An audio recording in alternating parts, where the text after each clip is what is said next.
Hello, welcome to CAT 109, the history, politics, and ethics of the cannabis industry.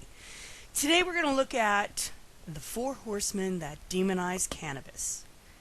Now, we're not actually talking about actual horses.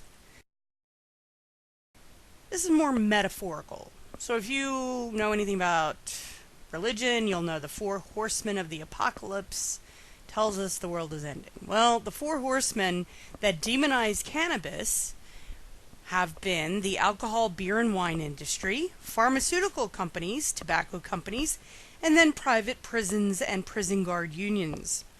Over the past 90 years, these four industries have used lobbyists, political donations, and sponsored research to ensure that cannabis is kept illegal. So what we're going to do in this PowerPoint is really look at the influence of these four different industries on medical and recreational marijuana and how it has delayed legalization across the board. So before we get started, I want to make sure everybody understands what a lobbyist is. Lobbying, or what lobbyists do, is generally defined as a citizen's right to speak freely to affect decisions and petition the government.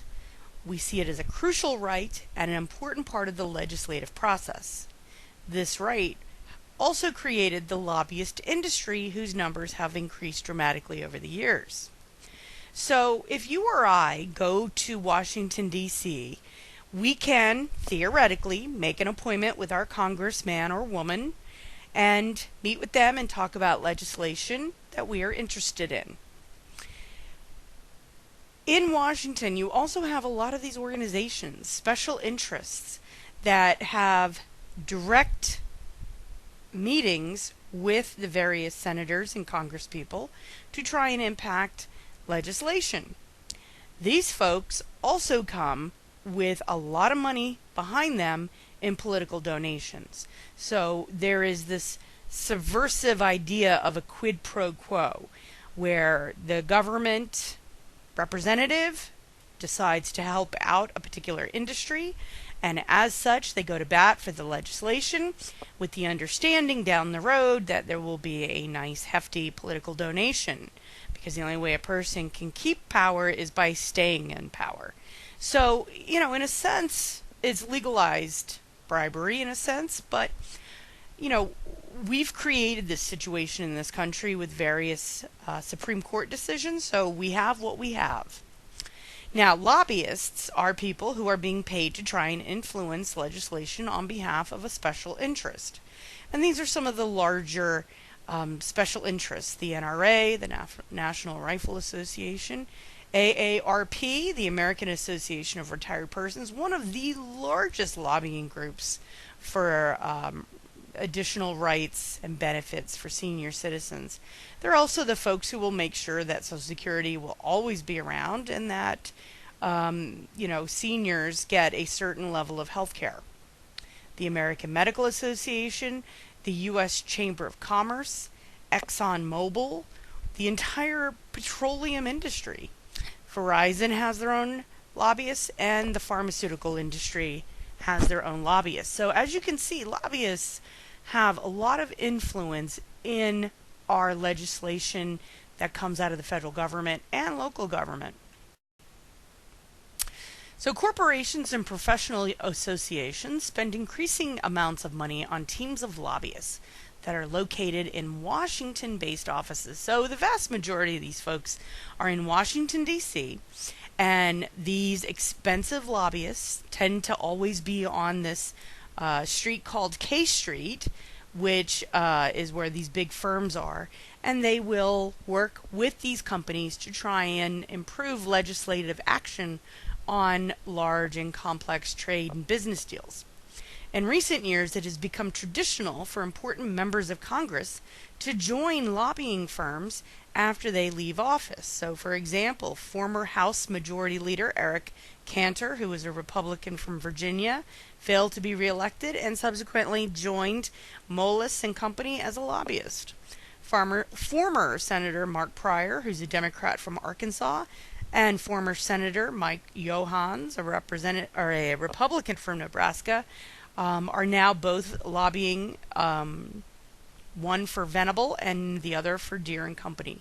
So what you see here is, for politicians who are looking to get out of Congress, this is the next step in their attempt to influence power. So, when we look at these situations, we have to be very cognizant of the fact that if you have somebody you're working with that will employ you down the road, of course you're going to give them certain concessions. And here's a little, I've put in some cartoons just because it is kind of an absurd situation we deal with. So how much is lobbying worth? Now there's a great website. It's called Open Secrets. It's a nonpartisan, meaning it's not Republican, it's not Democrat, independent research group that tracks money in U.S. politics. And that's a very important thing. Always follow the money. Cherchez l'argent, as the French would say, in my terrible French. Their website, opensecrets.org, which you can go down a rabbit hole and spend hours looking at, allows users to track federal campaign contributions and lobbying, tracking the money from the lobbying firms, individual lobbyists, industries, agencies, and political donations.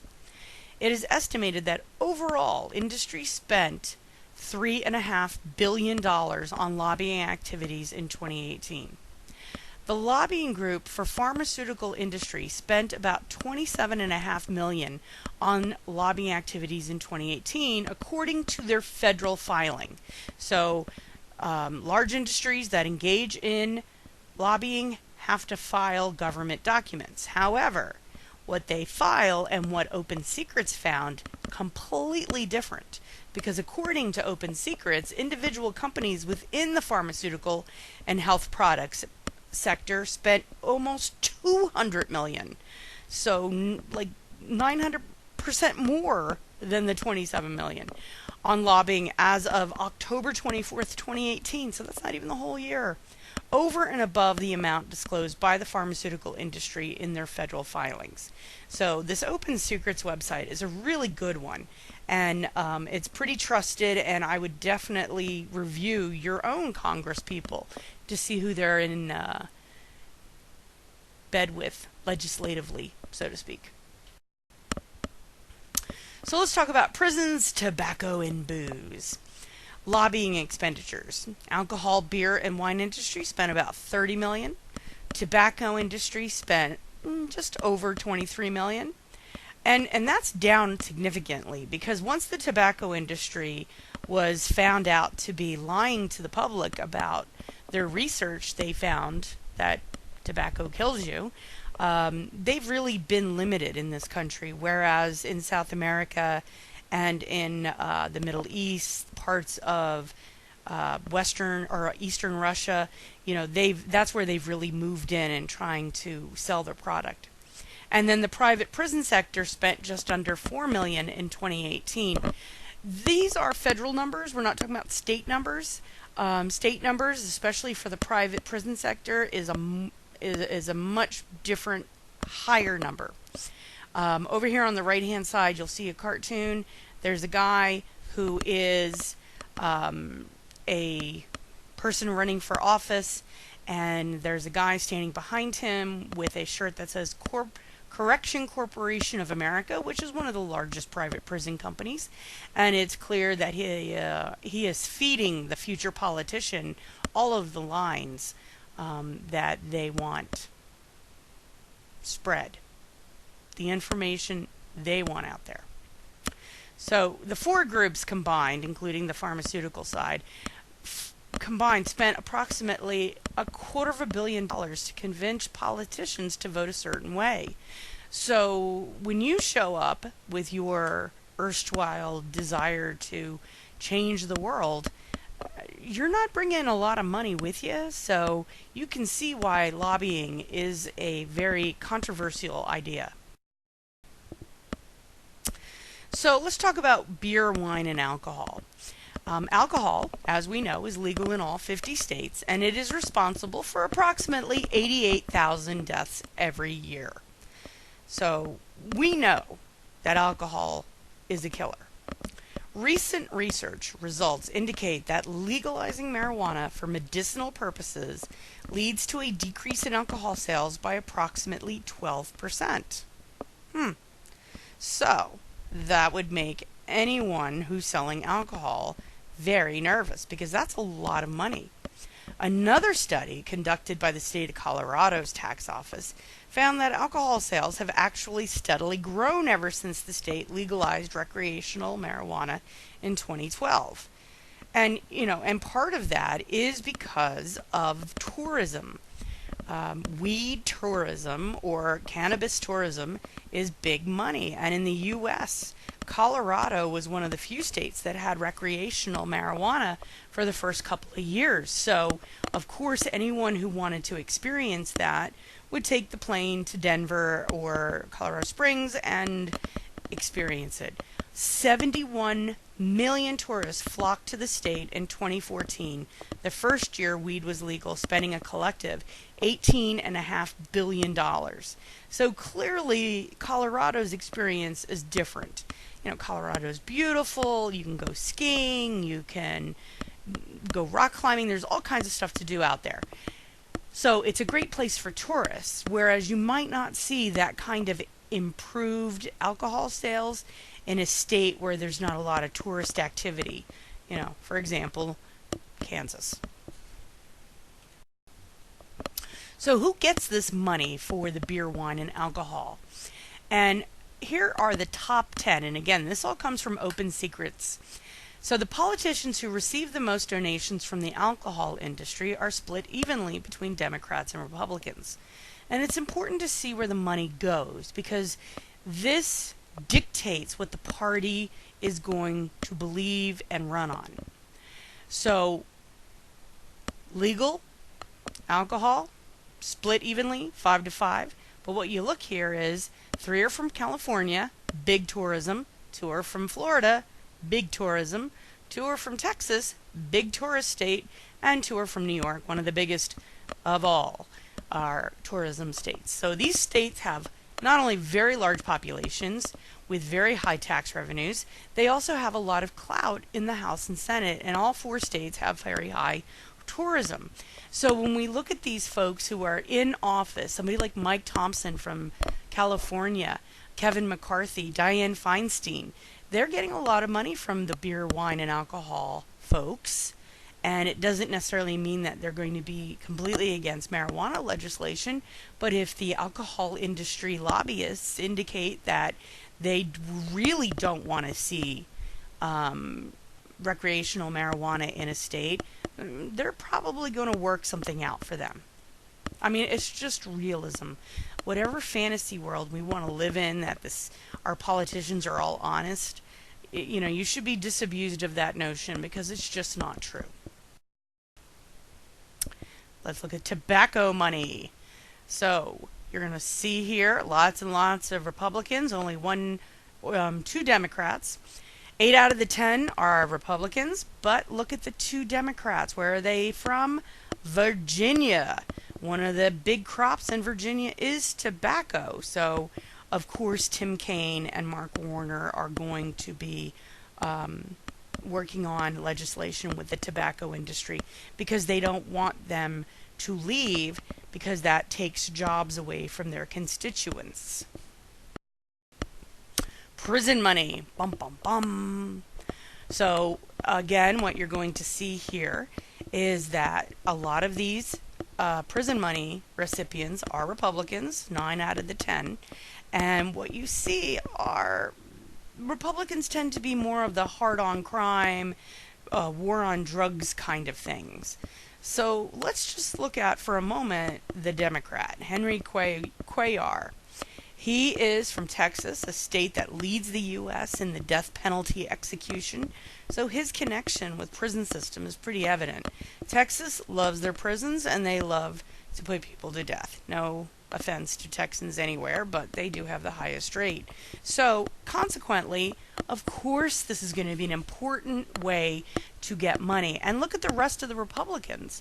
We're looking at Texas, Utah, Texas, Arizona, and then a few southern states, Georgia, Kansas, Tennessee, and Florida thrown in for fun. So as you can see, the money is going to the places that have the most to lose. And that's the important thing to keep in mind. Alright, so now, who gets pharmaceutical money? Now again, from Open Secrets. Oh, look at that guy on top. You recognize him? He's a Democratic senator from Pennsylvania. Why so much money? Can you count how many hospitals are within 50 miles of Philadelphia? Probably not, because there's so many. Pennsylvania, New York, New Jersey, Maryland are, where all the hospitals going up to Massachusetts are in this country that are really, really important. So, when we look at these places, you're going to see a lot of East Coast, West Coast things going on because that's where the dominance is for healthcare and pharmaceuticals. These politicians rely on these huge campaign donations to run the campaigns to get reelected. And these industries in return expect a little support for their businesses. So again, some of it is a Republican-Democrat thing, but in general, if you are going to be elected either to the House of Representatives or the Senate, you have to have the money to get elected. It is unfortunate in today's day and age that this is how we run government, but it is a fact, and as a fact, we have to learn how to work within the system to get stuff done. So, let's talk about why cannabis has been demonized. Inesis Therapeutics is an Arizona-based pharmaceutical company who gave $500,000 to a company or to an organization called Arizonans for Responsible Drug Policy, one of the most prominent anti-marijuana groups in the state. So that seems like, I wonder why they would do that. I'm going to tell you. Inesis developed a new pharmaceutical, dronabinol, a synthetic cannabinoid compound intended to reduce the nausea associated with chemotherapy. However, if medical cannabis is legalized, the market would not need a synthetic cannabinoid. So now the picture's coming into focus. Inesis currently markets just one product, a sublingual fentanyl spray called Subsys, an opiate-based medication. So what you're seeing here is this is a company that has one product right now, which is absolutely under attack because of the opioid mess this country has allowed to go on for far too long. They have a new product, which is a synthetic cannabinoid, but if cannabis is legalized, who needs a synthetic one? Very good question. So, Illinois Attorney General Lisa Madigan filed a lawsuit at the end of 2016 against the company, alleging Inesis aggressively marketed the drug to doctors for off-label prescribing, saying that the company's desire for increased profits led to its disregard for patients' health and push addictive opioids for non-FDA approved purposes.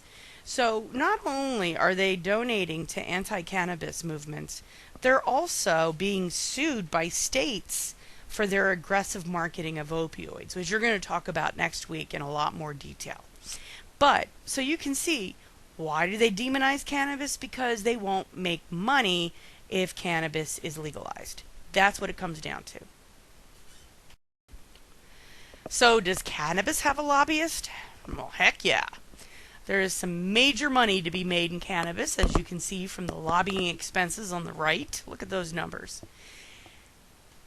And business entities have created industry association, plus individual companies pay for specialized lobbyists. Spending on legal cannabis in North America was $7.3 billion in 2016 and up 33% in 2017 to $9.7 billion. So we're seeing a growing market, not just incrementally growing, but we're talking 30% growth rates that you don't see in any other industry.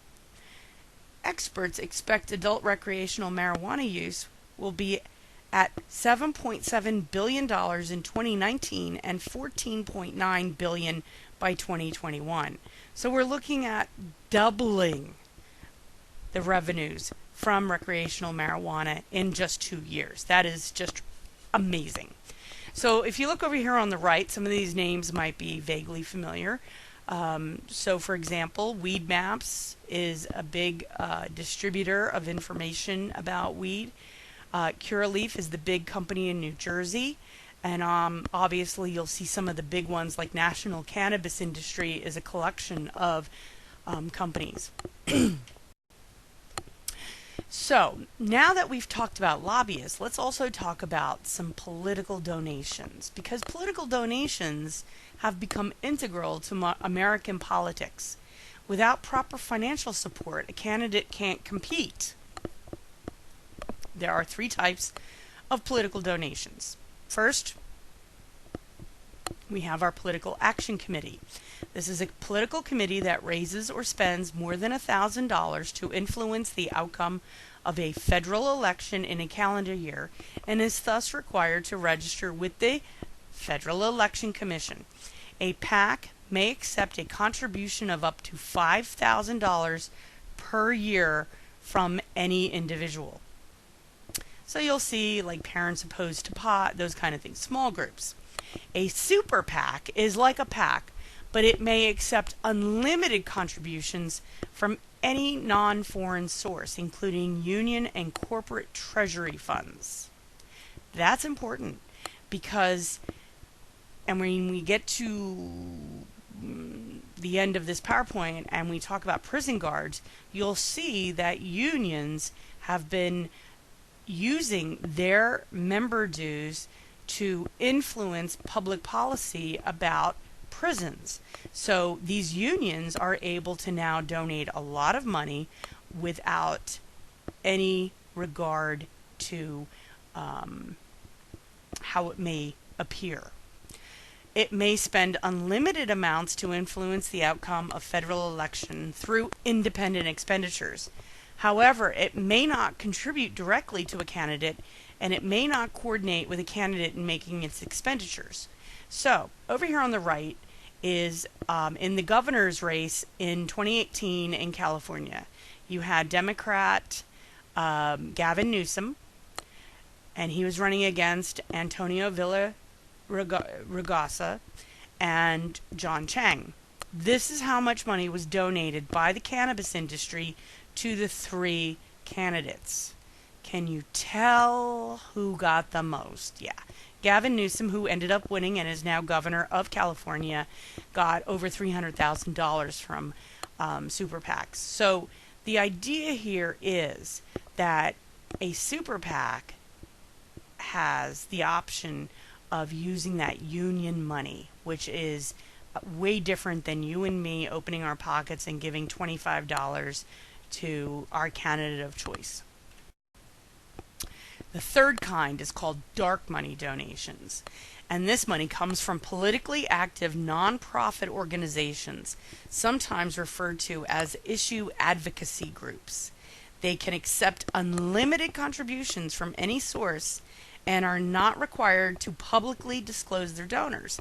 That's important because a lot of times these folks don't want you to know that they've been giving money to fight legislation or to promote legislation because it's not popular. So keeping themselves anonymous is very, very important to them. Activities cannot be the primary activity of the organization. So there are 2 big ones that I'm going to talk about: Majority Forward and Americans for Prosperity.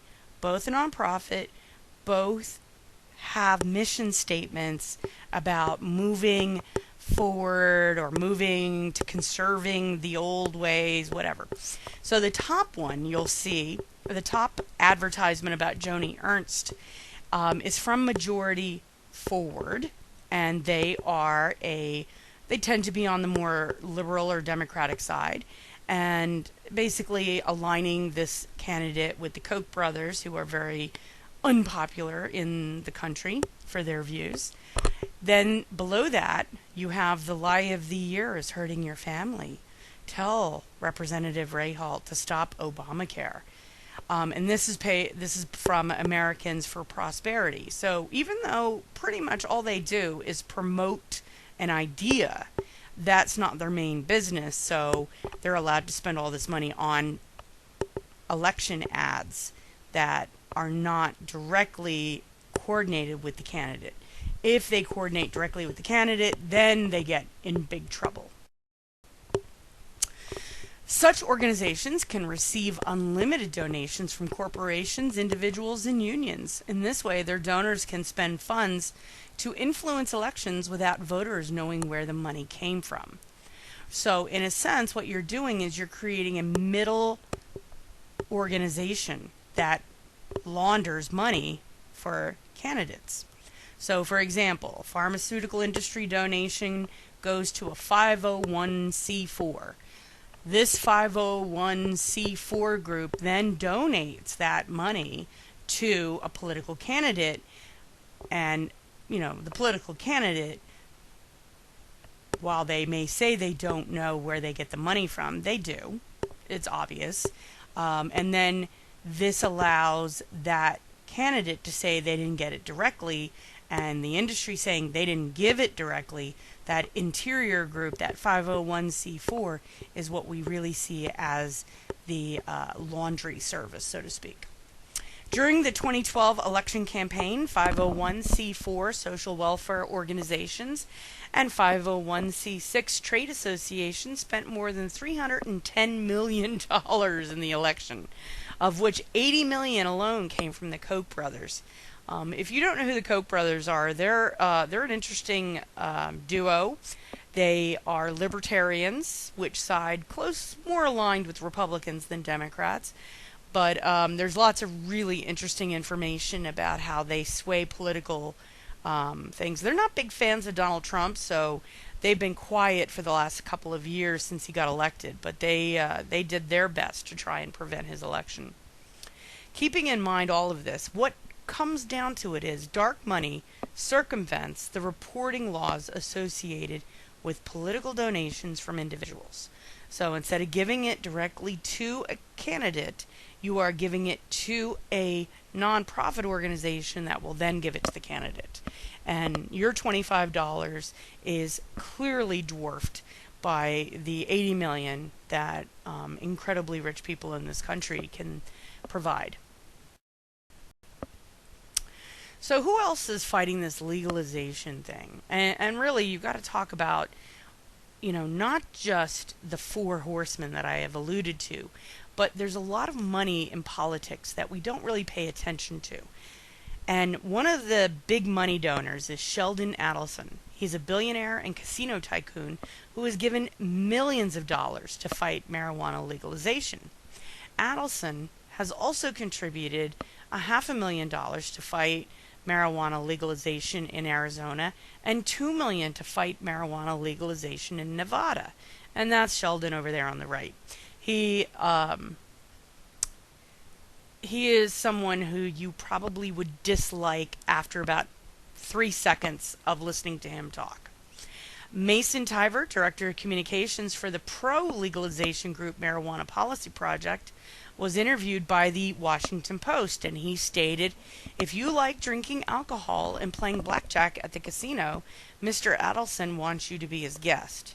If you prefer to consume marijuana while playing video games in the privacy of your own home, Mr. Adelson wants you to be in jail." And that pretty much breaks it down. Whatever doesn't put money in his pocket, he's going to be against. And, for somebody of his age, medical cannabis might actually help some of his problems. But again, it comes down to this idea of chasing the money. Pay attention to where the money comes from. So, do people still go to jail for marijuana? Yes. I know it's hard to believe, but in 2012, which is the most recent data available, over 11,500 individuals were in federal prison for marijuana law violations. And of those, almost 12,000, the vast majority are male, 93%. 72% are aged 30 or older, and they are more likely to be Hispanic than white or African American, which is an interesting dynamic because what you're seeing here is that 12% of the prison population is in jail for marijuana. Of all the drugs, that's what we're looking at here.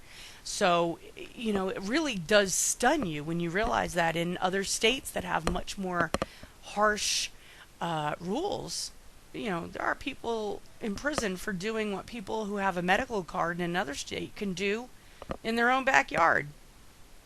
In 2004, there were over 33,000 inmates in state prisons for marijuana law violations. See, a lot of this information is piecemeal. You get a little bit here, you get a little bit there, because for the longest time people weren't tracking this stuff. So now that we're starting to track it, it's difficult to collect data from similar years because it hasn't really been long enough for us to identify it individually. But just to put it in perspective, we're talking about 44,000 people being in jail for marijuana. That's unbelievable. So here we have some statistics from the Drug Policy Alliance. The number of arrests in 2017 in the U.S. for drug law violations, 1.6 million. Number of people arrested for marijuana law violation in 2017, 660,000. So approximately 40% of drug law violations are related to the marijuana, which is, again, absurd. Number of those charged with marijuana law violations who were arrested for possession only, almost 600,000. 91% of those arrested for just possession, or 36% of total drug law violations. So you're seeing a lot of people in prison who are not violent, who possessed marijuana, but weren't trying to deal. They were not distributing. They weren't giving it to children. They weren't handing it out on street corners. But the point is, you can see that the prisons would require a maintenance level of prisons to keep a profit. Now, over here on the right is a chart. U.S. marijuana arrests between 1982 and 2009. So you're going to see that in 1982, 83, 84, remember that was during the beginning of the war on drugs with Ronald Reagan, you see the numbers increasing.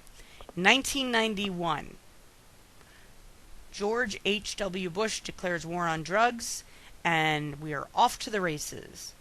2003, 2004, you see a slight dip when Obama came in, and it hasn't risen quite as quickly. But at 2009, when Obama left office, we were at almost 1 million marijuana arrests a year. So again, we have to look at this in the context of what's going on in the world. So let's talk about private prisons and prison guard unions. To accommodate increasing numbers of inmates based on President Reagan's drug policies, the country's first for-profit prison was established in Tennessee in 1984, so about 35 years ago. Over the next 6 years, another 66 private prisons were opened in the U.S.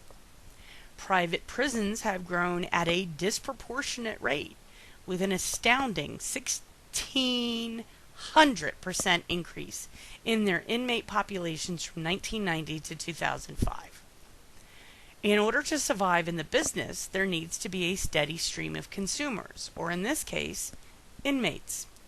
In August 2016, the Justice Department announced their plans to end the use of private prisons, citing concerns about their levels of safety and effectiveness at saving money compared to government-run facilities. And then, Obama left office and Donald Trump came in and he appointed Jeff Sessions as his Attorney General. Wait, let me go back. Jeffrey Beauregard Sessions. And he then reversed that rule. So, Private prisons still on the table. Over here on the right is some statistics from Normal, which is a organization to promote legalization of marijuana. And again, this takes you to 2017. So even though we see the numbers dropping after 2009, the numbers starting in 2006 start to kind of go back up again. But again, what we're looking at here is an opportunity to kind of reflect on the money that's being made by private prisons warehousing people who they have declared to be criminals, but who haven't done anything to hurt anyone. Just kind of keep that in mind. So why do we need private prisons? Well, we don't. But there was a demand for prison cells in the 1980s. Ronald Reagan, who was a Republican, he wanted to infuse governmental responsibilities with capitalism. This was very popular under Ronald Reagan. Profit above all else. And he promoted the idea of reducing the size of government, privatizing many of the governmental responsibilities, and letting corporations and companies run these organizations. Ironically, the private prison model doesn't save the government any money and can actually cost more than a government-run facility. But the idea was, let's hire someone to run the prisons. We give them X amount, and that'll be it. But it didn't work out that way ever. So to save money, these private prisons don't train their guards as much. They have less guards. They have less medical facilities for the inmates. So there's all kinds of problems. And in that 2016 report from the Justice Department, they found that private prisons had a 28% higher rate of inmate-on-inmate assaults and more than twice as many inmate-on-staff assaults, as well as twice as many illicit weapons than comparable federal facilities. So again, private prisons have less guards. Do they want violent offenders? No, they want less violent offenders, people who have gotten arrested for a marijuana violation, who they will keep in jail for 3 to 5 years and collect $80,000 a year for that particular inmate, which is an absurd cost. And why are we not getting rid of these private prisons? Because they're giving lots of money in various states and to the federal government to ensure we do not close them down. In addition to campaign contributions and lobbying, private prisons also influence policy. They help draft model legislation such as the 3 strikes and you're outlaw, which drove incarceration rates up and ultimately created more opportunities for private prison companies to bid on contracts to increase revenues. So it's really a comprehensive way of ensuring more and more customers. So for example, if Coca-Cola wants more customers, they have to create a new cool product and promote it properly. If prisons need to increase profits, they're going to cut expenses and they're going to do their best to make laws much more harsh and easier to get arrested. So again, what we see here is a very subversive system that unless you have a ton of money, you really can't influence policy. But now that cannabis is legal recreationally in 11 states and for medical purposes in over 40 states, we're beginning to see cannabis beginning to influence policy. So over the next 10 years, we should see radical changes in the way that it's treated. So just to kind of refer back to an issue that may be familiar to some of you, in Pennsylvania, which is where the college is, we had a scandal in 2009. The Kids for Cash scandal came to light, in which 2 judges in Luzerne County, Pennsylvania, were accepting money, over $2 million ultimately, from the owner of 2 private juvenile detention centers in return for sentencing juvenile offenders to time in those centers. Children were sentenced to time in detention centers for offenses like shoplifting a DVD or smoking a joint. More than half of these kids lacked legal representation. So, right there, does the punishment fit the crime? No. Do they have legal representation? No. So their civil rights were thrown out the window. Both judges and the owner of the centers were convicted of fraud. The judges were sentenced to 17 and 28 years, respectively. So that's pretty good. The owner of the correction center was given a 1-year sentence and fined $2 million. So the owner of the correction center, the capitalist, the guy who wants the money, he was given a slap and fined, and now he can go back to doing whatever he was doing and find another judge who wants some money. And those are the two judges who got dinged. So, before we finish today, I wanted to talk about prison guards, and I'm specifically going to use a case study from California. In 2009, a federal court in California ruled that California was violating inmates' constitutional rights by packing them into overcrowded facilities. So, for example, if a prison had 1,000 beds, they may have 2,000 inmates in those facilities. It was getting so bad, the inmates filed a writ that said, yo, you can't treat us like this. This is cruel and inhuman punishment. So the court told California to reduce the prison population to 137.5% of its intended capacity. So let's go back to my example of 1,000. So what that means is, instead of having 2,000 people in a prison built for 1,000, they had to bring it down to 1,375 inmates. So at the time, Governor Arnold Schwarzenegger was the governor, or the governator, of California, and he was trying to manage a huge budget deficit and these overcrowded prisons. So of course, he's going to spring into action. He was the outsider who was brought in to fix California. So the people who work for the prison system are part of the California Correctional Peace Officers Association Union, which represents 30,000 guards and parole officers in the state of California. Keeping in mind that California is the 6th largest economy in the world, much less the United States. So, they're very important in terms of the United States and the world in general. This union had gained the most rapid pay increases of any state workers in recent years, with annual salaries up to $73,000 plus overtime that routinely pushed them into six figures, or over $100,000. In 2010, the state spent $6 billion on fewer than 30,000 guards and other prison system employees. So, that's a lot of money that people are earning. And do they have a hard job? Absolutely. Would I want to do that job? Probably not. But, the point is that it's a job and it's very well paid. So one of the bigger issues was the pension system. An officer who retires at age 50 takes his pension as a percentage of his last year's salary, equal to 3 times the number of years worked. I know that's confusing. So, for example, an officer who retires at age 50 after 30 years on the job will receive 90% of his salary during retirement. And that's where they max out.